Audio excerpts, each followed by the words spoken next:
A few years ago, I was renting a house in Northern California. The neighborhood was just outside the suburbs. It seemed like the perfect balance of having space and having nice neighbors close enough not to feel isolated. The area had no streetlights, so it was very dark at night, especially if there were clouds blocking the moonlight. It didn't bother me, though. It made my little house feel even more quaint on dark nights. I got home from work one day in midwinter. It was a cloudy night, so pulling up to my house, I saw only what my headlights and front porch light illuminated. When I got out of my car, I caught a whiff of cigarette smoke. That was odd, as I had never smelled that before around that house. I didn't see anyone nearby, so I ignored it and went inside. I had just got off a shift with a few hours of overtime, so I felt pretty tired. Even though it wasn't even 7 yet, I decided to take a shower and call it a night. I woke up sometime later, sure that I had heard a noise inside my house. I wasn't worried right away because my friend would sometimes stop by to use my shower after work on his way to his night classes. I even gave him a spare key so he could stop by even if I wasn't home. He would always text me to let me know beforehand, though, and I hadn't heard my phone go off. I reached over to my bedside table and picked up my cell phone to see if my friend had sent me a text. The bright light from my phone's screen and number pad blinded me. These were the days before phones had a light sensor that would dim the screen in the dark, and this particular phone was so bright I could use it as a flashlight. Through squinted eyes, I could make out that it was 9-something, but I couldn't tell if I had an unread text or not. I set my phone aside and called out my friend's name. There were a couple of seconds of silence before I heard loud footfalls as someone started running through the bottom floor of my house. I leapt out of bed and ran to the closet. They were already up the stairs by the time I had opened the door and stepped inside. That house had 3 rooms upstairs, 2 bedrooms on either side of the hallway, the one I was in and a spare, and a bathroom at the end. The bedroom doors were both closed, but the bathroom door was cracked open. I heard whoever was in my house thunder down the hallway past my door and into the bathroom. Thank God he did. That gave me enough time to open the attic access in the ceiling of my closet and hoist myself up. I had just started to lift myself up when the person ran back out of the bathroom. My feet were barely inside of the attic when my bedroom door burst open. I heard footsteps run into my room and stop. When they didn't see me in that room, they ran back to the hallway and into the other room, which just had boxes stacked in a corner, some weights, and a table where I painted my miniature models. I guess they decided that if someone were hiding, it would be in the bedroom, because they charged back into my room and turned on the light. A moment later, the closet door was ripped open. I was crouched in my attic just a foot or so away from the access, so I could try to stop them if they started to climb up. From my vantage point, all I could see was from about their knee down. They were wearing dirty blue jeans with frayed cuffs and worn work boots. After a few seconds of looking in the closet, they stepped away, and I heard a loud crash come from my room, followed by a scream of frustration and anger. That scream was the most unnerving part of the incident for me. It reminded me far too much of my stepfather, who would scream in a similar way when he lost his temper. He would eventually be put in a mental hospital for several mental disorders that resulted in erratic and violent tendencies. The man in my house ran back down the stairs. I heard crashes and clatters as things were thrown around and furniture was knocked over. I stayed crouched in the attic. I'd left my cell phone when I ran for the closet, and I wasn't certain I could climb down without him hearing. After some time, the noises stopped. I started counting slowly. When I reached 1,000, I decided it was safe enough to climb down and call the police. The first thing I noticed when I exited the closet was the intruder had flipped my bed over, I assume in an attempt to find me. That was the loud noise I had heard after he stepped away from the closet. I couldn't find my cell phone, so I went to the landline by the bed and called the police. I waited in my room until I heard them call out from downstairs. The first floor was a mess, but I had expected that.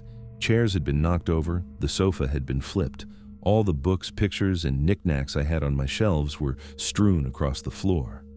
The cupboards in the kitchen had been opened, and all the boxed and canned foods had been thrown to the ground.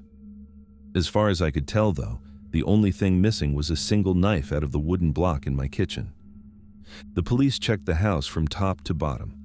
They found that the side door had been forced open by something like a crowbar.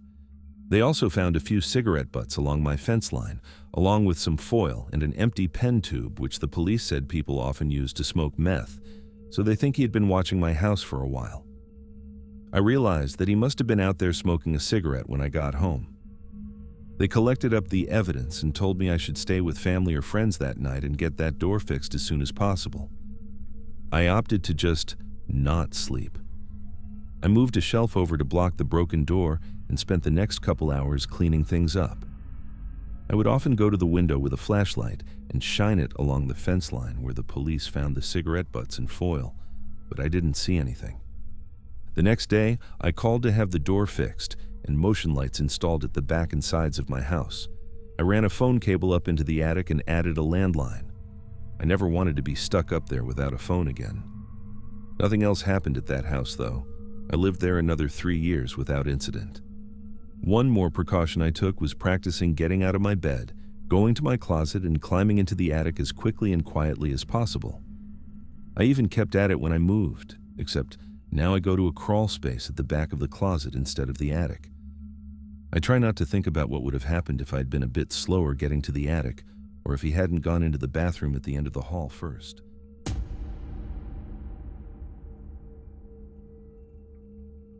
Let me start by saying that at the time this began, about 3 months ago, my wife and I, along with our 3 children, had been living in this apartment for about 3 months. We're very quiet people, just a lesbian couple with some kiddos. And because we live in the Bible Belt, people tend to give us sort of a wide berth. Both my wife and I also tend to give off a do not fuck with us vibe due to past experiences. Most of the time, people don't. So we've been living in a nice townhouse apartment in a nice, quiet area of our city, which itself is smallish, minding our own business and going about our lives. I usually got home at about 7 to 8 p.m. at this point, and my wife and I would spend time together with our 2 youngest kids, teenagers, until their 9:30 p.m. bedtime. At about 10:30 p.m., my wife would leave the apartment to go and get our oldest son from work, and I would settle in for bed myself, as I got up very early for work. This had been our routine for about 3 months, and we were all pretty settled into it. So one evening I'm laying there in bed, checking my emails as I try to wind down enough to get to sleep. The light in my second-floor bedroom, which is visible from the street/front of our building, is off. Directly below me, right next to our front door, is our first-floor bathroom. Weird design, but whatever, where the light is off. The kids are asleep. The dogs, 2 of them, are snoozing at the foot of the bed, and I'm quickly approaching sleep myself. The house is quiet and clearly closed up for the night. My car is in our spot right in the front, also locked up. Somewhat distractedly, I hear a loud, broken-sounding car pull into our parking lot, but I don't pay a lot of attention to it. I know what my wife's car sounds like, and this isn't it. I figure it's one of our neighbors or their guests. A few minutes later, I heard the tapping. It was a very distinctive sound, the sound of fingernails tapping against glass. Immediately, I felt a chill go up my spine. It's the middle of the night. Why would someone be tapping on a window at this time? I laid quiet for a moment, waiting for someone to look out their door and go, "Dude, wrong house," or something. But that didn't happen. Instead, the tapping continued. It would go on for a few minutes, stop for a minute or 2, and resume. It was directly below my bedroom, and I could hear it very clearly. Someone was tapping on our bathroom window. Here's where I was stupid. I would love to say that I called the cops and some creeper was arrested, but that isn't what happened. Instead, I texted my wife. It went something like, "Please tell me you got back early and you're tapping on the window because you suck at jokes." She texted back immediately with something like, "No, I'm on my way now." At this point, I'm seriously creeped out. I flipped on the bedroom light, hoping that it would scare the tapper off, but no dice. The tapping continued. Finally, I slipped out of bed, grabbed a baseball bat from our closet, and crept down the stairs. Again, I don't know why I didn't call the cops. I remember being worried about scaring the kids or overreacting. I didn't want one of the city cops that I work with laughing at me because there was a squirrel at my window or something. So I was handling this myself. The downstairs is still completely dark, silent except for the tapping, and I was careful not to make any noise. I slipped right up to the front door and very quietly turned the deadbolt. It wasn't locked previously because I knew my wife would be coming back and didn't want to inconvenience her. After this, I peeped through our blinds. Nothing. No one was on the porch. Confused and still freaked out, I went back upstairs. As soon as I turned out the light, the tapping started again. This time, I flipped a little. I turned the light back on and called my wife, sort of panicked, still listening to this steady tapping from the window downstairs. She has a cooler head than I do, and told me she was hanging up to call the police. For the 20 or so minutes that it took her to get home, I was huddled on the bed, clutching my dachshund, useless beast that she is, clearly, and listening to this tapping. It stopped 5 or 6 minutes before she arrived, and I heard the sound of that very loud, broken-sounding car again. The police arrived a minute or so after my wife and took a report. The cop, who I knew, chastened me thoroughly for not calling them first, right when it started. My wife did the same. They definitely didn't think I was overreacting, and there was evidence that someone had been there. The dirt in our front garden was disturbed, some plants were crushed, and the bench that usually sits in front of our window had been moved out away from the front of the house. I was embarrassed but relieved. The cops said they would make sure there was a patrol in the area to keep an eye on things. For the next several nights, there was a police car rolling down my street right about the time my wife left to pick up our son, and then coming back at about 15-minute intervals from there on out. Problem solved, right? Not so much. About 2 weeks later, after the patrols had ceased, I was laying in bed on my way to falling asleep. It's about 10:45 again. I know my wife won't be home until 11:30 at least, just because of my kids' work schedule and the drive home.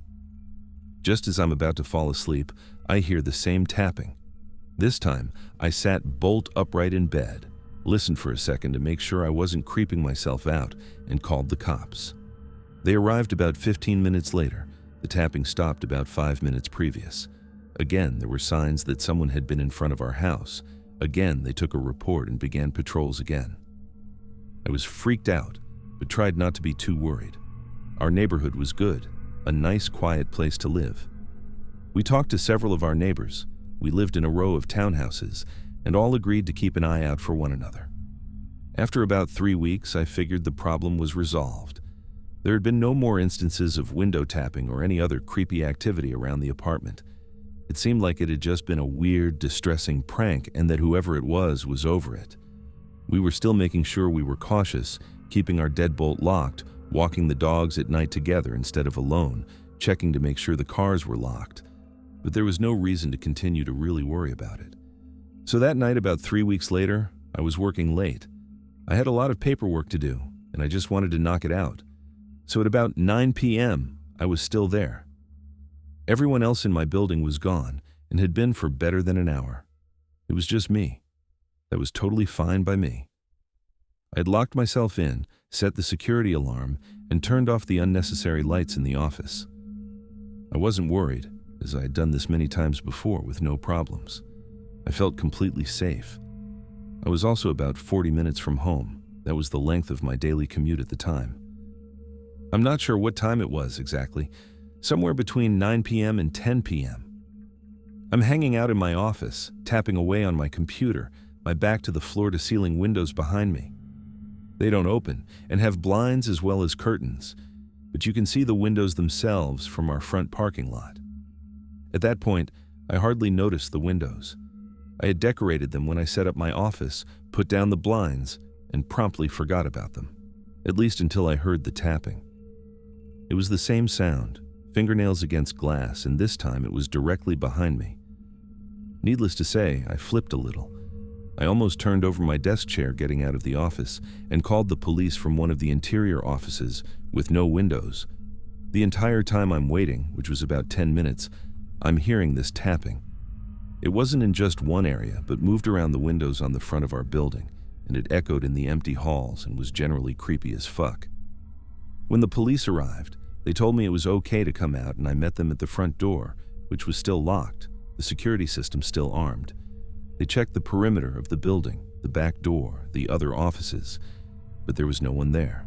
Just disturbed plants and dirt in the garden that runs along our building's front, and smudges on the glass. They waited while I locked back up, walked me to my car, and then followed me out of the parking lot and until I hit the interstate. After that, everything seemed to stop. There have been no more instances of window tapping, either at home or at my office. Last week, for unrelated reasons, we moved to a new house much closer to my work and in another city entirely.